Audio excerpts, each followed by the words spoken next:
ನಾವು ಜೀವನದಲ್ಲಿ ಯಾವಾಗಲೂ ಒಂದು ಮಾತು ಕೇಳುತ್ತಾ ಬಂದಿದ್ದೇವೆ. ಹಣವೇ ಎಲ್ಲವೂ ಎಂದು.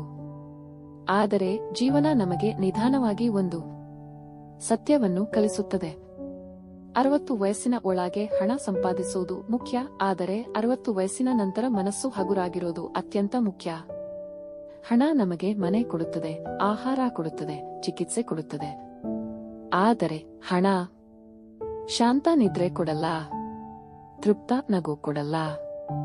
ನಾವು ದುಡಿಯುವ ವಯಸ್ಸಿನಲ್ಲಿ ಸಂಬಂಧಗಳನ್ನು ಮರೆತು ಬಿಡುತ್ತೇವೆ, ಆರೋಗ್ಯವನ್ನು ನಿರ್ಲಕ್ಷಿಸುತ್ತೇವೆ, ಮನಸ್ಸಿನ ನೋವುಗಳನ್ನು ಹೇಳುವುದಿಲ್ಲ.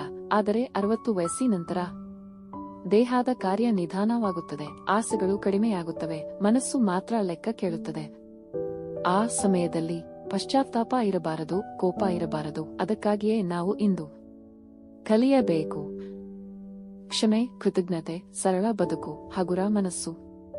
ಕೊನೆಗೆ ಹೇಳಬೇಕೆಂದರೆ ಹಣ ಬದುಕಲು ಸಹಾಯ ಮಾಡುತ್ತದೆ, ಆದರೆ ಹಗುರ ಮನಸ್ಸು ಬದುಕನ್ನು ಆಸ್ವಾದಿಸಲು ಕಲಿಸುತ್ತದೆ.